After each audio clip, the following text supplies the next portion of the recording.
E se eu te dissesse que existiu uma versão da Bíblia criada especificamente para manter pessoas negras escravizadas? Uma Bíblia onde páginas inteiras foram arrancadas, onde histórias de libertação foram censuradas, onde mensagens de esperança foram apagadas? Isso não é teoria da conspiração. Isso não é exagero. Isso aconteceu de verdade. Hoje, no Dia da Consciência Negra, em homenagem a Zumbi dos Palmares e a todos os ancestrais que resistiram, eu vou te contar a história da Bíblia do escravo. Uma história que eles nunca quiseram que você soubesse.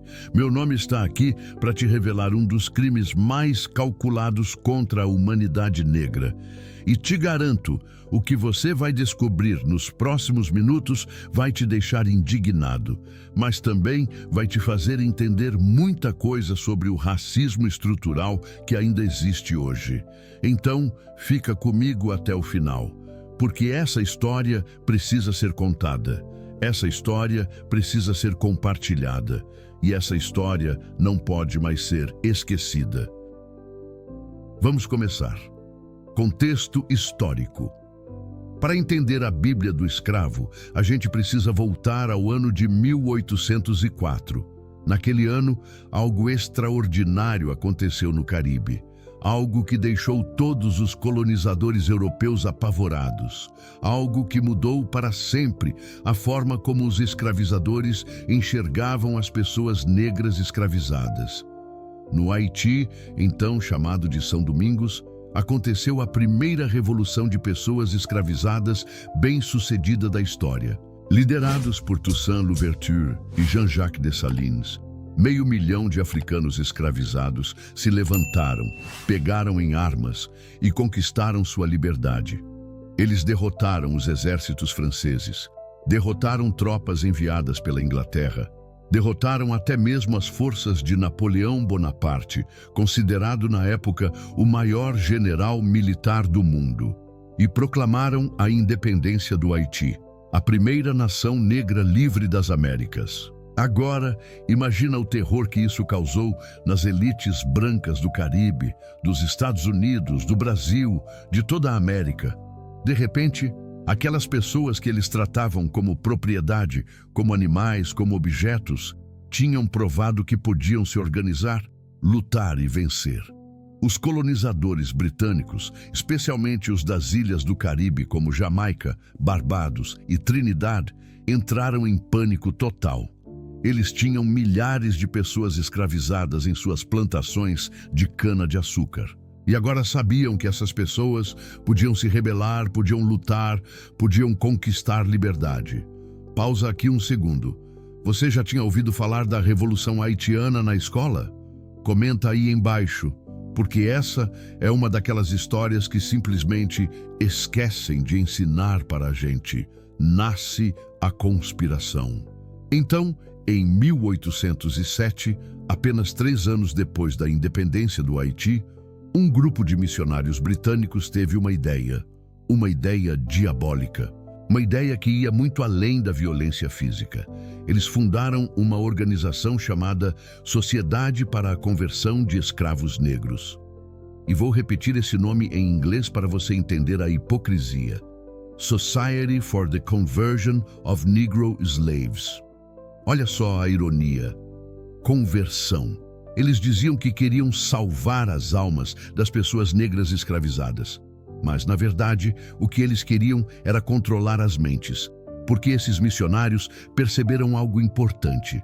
Eles perceberam que a religião cristã podia ser uma ferramenta poderosa. Podia ser usada tanto para libertar quanto para escravizar. Dependia de quais histórias você contava. E foi aí que eles criaram ela. A Bíblia do Escravo. O nome oficial era Partes Selecionadas da Bíblia Sagrada, para uso dos escravos negros nas Ilhas Britânicas Ocidentais. Em inglês, Select Parts of the Holy Bible for the Use of the Negro Slaves in the British West India Islands. Partes selecionadas. Deixa isso afundar. Não era a Bíblia completa, eram partes escolhidas a dedo, filtradas, censuradas. manipuladas, a censura sistemática. Agora vem a parte que vai te chocar de verdade. A Bíblia protestante completa tem 1189 capítulos. 1189 capítulos de histórias, ensinamentos, profecias, salmos, cartas. Sabe quantos capítulos a Bíblia do escravo tinha? 232. 232 capítulos de 1189. Faz a conta comigo. Eles removeram mais de 950 capítulos. Isso é mais de 80% da Bíblia inteira. 80% simplesmente apagados, censurados, arrancados. 90% do Antigo Testamento foi removido. 90%, 50% do Novo Testamento foi cortado fora. Metade, simplesmente metade. Dos 66 livros que compõem a Bíblia, apenas 14 foram incluídos. 14 de 66. Mas não foi aleatório. Não foi por acaso. Cada remoção foi calculada, cada corte foi estratégico, cada censura tinha um propósito. Espera, você está conseguindo processar isso? 80% da Bíblia removida. Comenta aí. Qual você acha que foi o critério para escolher o que ficava e o que saía? O que foi removido? Vamos falar sobre o que eles censuraram e você vai entender exatamente o padrão. Primeiro, o livro do Êxodo. A história inteira de Moisés libertando o povo hebreu da escravidão no Egito foi completamente removida. Pensa na ironia. A história mais famosa de libertação da Bíblia inteira. A história de um povo escravizado que se levanta, enfrenta o faraó mais poderoso do mundo, atravessa o Mar Vermelho e conquista a liberdade. Essa história não podia estar na Bíblia do escravo, porque ela podia inspirar, podia dar esperança, podia mostrar que Deus estava do lado dos oprimidos, não dos opressores. Segundo, as profecias e os salmos que falavam de libertação foram todos cortados. Salmo 146, versículo 7. O Senhor liberta os prisioneiros. Removido. Salmo 103, versículo 6. O Senhor faz justiça aos oprimidos. Removido. Isaías 61, versículo 1. O Espírito do Senhor está sobre mim, porque Ele me ungiu para proclamar liberdade aos cativos. Removido.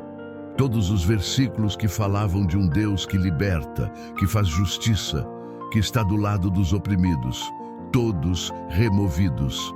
Terceiro, qualquer passagem que falasse de igualdade entre os seres humanos foi censurada. O livro de Gálatas, capítulo 3, versículo 28, diz assim: Não há judeu nem grego, escravo nem livre, homem nem mulher, pois todos são um em Cristo Jesus. Não há escravo nem livre, todos são um, todos são iguais perante Deus. Esse versículo não está na Bíblia do escravo. Claro que não está. Porque como você mantém alguém escravizado se você diz que somos todos iguais? Quarto, todas as condenações bíblicas contra quem escraviza outros seres humanos foram apagadas. Êxodo 21, versículo 16. Quem sequestrar uma pessoa e a vender ou for encontrado com ela em seu poder, será morto. Removido. Deuteronômio 24, versículo 7. Se alguém for pego sequestrando um irmão israelita e o tratar como escravo ou vendê-lo, o sequestrador morrerá. Removido. 1 Timóteo 1, versículo 10, lista os traficantes de escravos entre os pecadores graves. Removido. Eles tiraram todas, absolutamente todas as passagens que condenavam a escravidão como crime. Quinto, o livro de Apocalipse foi completamente removido. Apocalipse fala de um novo céu e uma nova terra. Fala do fim da opressão. Fala de um mundo onde não há mais dor, não há mais lágrimas, não há mais injustiça. Não podia estar lá, porque pessoas escravizadas não podiam sonhar com um mundo diferente. Não podiam ter esperança de que a opressão um dia terminaria. Percebe o padrão? Tudo que falava de liberdade, igualdade, justiça e esperança foi arrancado. Se você está sentindo raiva agora, comenta aí, porque essa raiva é legítima, essa raiva é necessária. O que foi mantido. Mas aqui está a parte mais sinistra de todas. Não foi só sobre o que eles tiraram, foi sobre o que eles deixaram. Porque a Bíblia do escravo não estava vazia. Ela tinha 232 capítulos cuidadosamente selecionados, e todos eles tinham uma mensagem: obedeça seu Senhor. Efésios 6, versículos 5 a 8. Escravos, obedeçam a seus senhores terrenos com respeito e temor, com sinceridade de coração, como a Cristo. Obedeçam não apenas quando estão sendo observados, mas como escravos de Cristo, fazendo de coração a vontade de Deus. Esse versículo está lá, completo, destacado. Colossenses 3:22.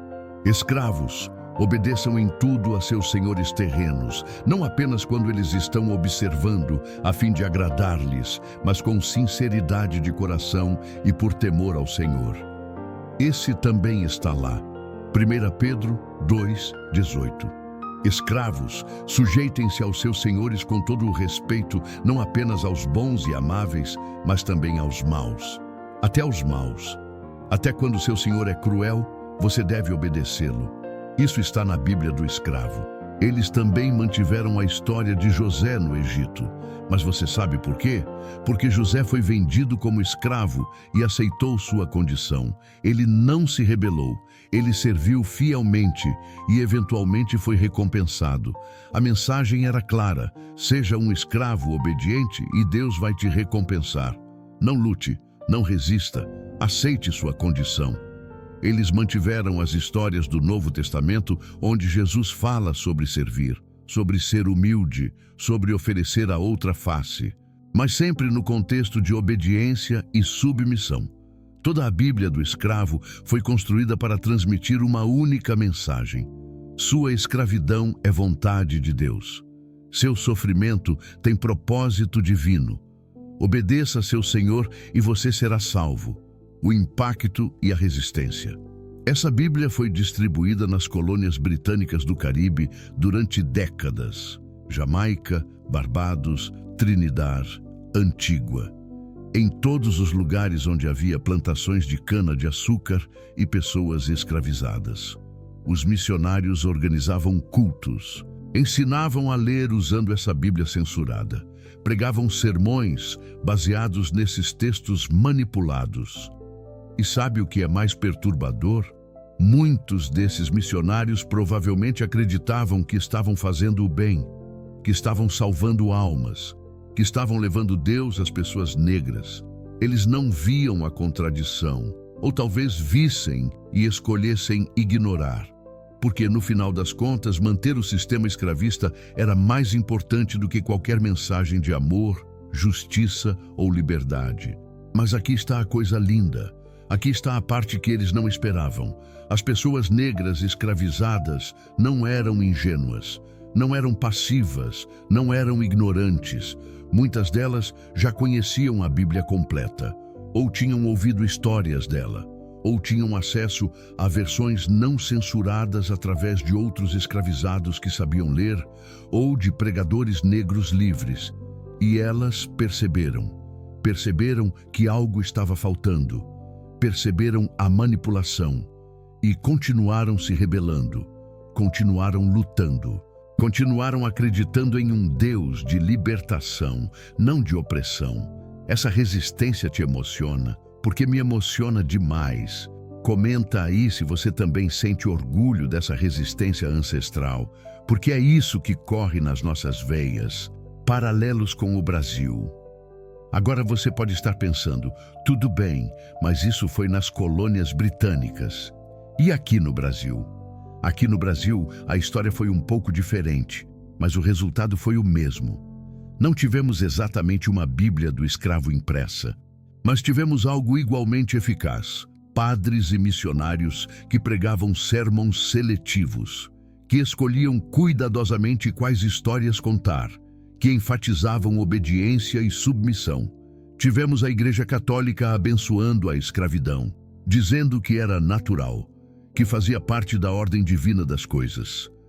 Tivemos teólogos brasileiros e portugueses desenvolvendo teorias sobre a escravidão justa, dizendo que africanos estavam sendo salvos da barbárie, que essa escravidão era um caminho para a civilização e para Deus. E tivemos resistência, muita resistência. Zumbi dos Palmares, que a gente comemora hoje, dia 20 de novembro, foi um líder que rejeitou completamente essa narrativa, que construiu um quilombo onde pessoas negras eram livres, onde podiam praticar sua religião, onde eram iguais. Palmares durou quase 100 anos, 100 anos de resistência, 100 anos dizendo não à escravidão, 100 anos provando que um outro mundo era possível. E ele não estava sozinho. Pelo Brasil inteiro, em cada quilombo, em cada revolta, em cada ato de resistência pequeno ou grande, pessoas negras estavam rejeitando a narrativa que tentavam impor. Elas sabiam que nenhum Deus verdadeiro apoiaria a escravidão. Sabiam que eram seres humanos com dignidade e valor, sabiam que mereciam liberdade e lutaram por isso, até a morte, se fosse necessário. Conexão com o presente. Mas por que essa história importa hoje? Por que eu estou te contando isso em 2025? Porque a manipulação não parou. Claro, não existe mais uma Bíblia do escravo sendo impressa e distribuída. Mas existem outras formas de manipulação, outras formas de controle, outras formas de tentar fazer pessoas negras acreditarem que seu sofrimento é natural, inevitável ou merecido. Quando dizem que racismo não existe mais, isso é manipulação. Quando dizem que desigualdade racial é culpa das próprias pessoas negras, isso é manipulação. Quando apagam a história negra dos livros escolares, isso é manipulação. Quando mostram pessoas negras sempre em posições de subordinação na mídia, isso é manipulação. Quando criminalizam religiões de matriz africana, isso é manipulação. Quando negam acesso à educação de qualidade, à saúde, ao emprego, à moradia digna, isso é opressão sistemática. A Bíblia do escravo era uma ferramenta de controle, mas era apenas uma entre muitas. E hoje, as ferramentas mudaram, mas o objetivo continua o mesmo: manter estruturas de poder, manter privilégios, manter desigualdades. Você consegue ver essas conexões? Consegue ver como a história se repete de formas diferentes? Comenta aí suas reflexões, porque precisamos dessa conversa, precisamos desse debate. As 3 Bíblias sobreviventes. Deixa eu te contar um detalhe fascinante sobre essa história. Hoje, em 2025, existem apenas 3 cópias conhecidas da Bíblia do escravo no mundo inteiro. Apenas 3. Uma está na Universidade Fisk, em Nashville, Tennessee, nos Estados Unidos. Uma universidade historicamente negra. Outra está no Museu da Bíblia, em Washington, D.C. E a terceira está em uma coleção particular. Apenas 3. De todas as que foram impressas e distribuídas, apenas 3 sobreviveram. Por quê? Porque depois que a escravidão foi abolida no Império Britânico, em 1833, a maioria das cópias foi propositalmente destruída. Eles queriam apagar a evidência, queriam esconder o que tinham feito, queriam que essa manipulação fosse esquecida, mas não foi, porque a história tem uma forma de vir à tona, a verdade tem uma forma de emergir, mesmo depois de séculos. E agora, você sabe.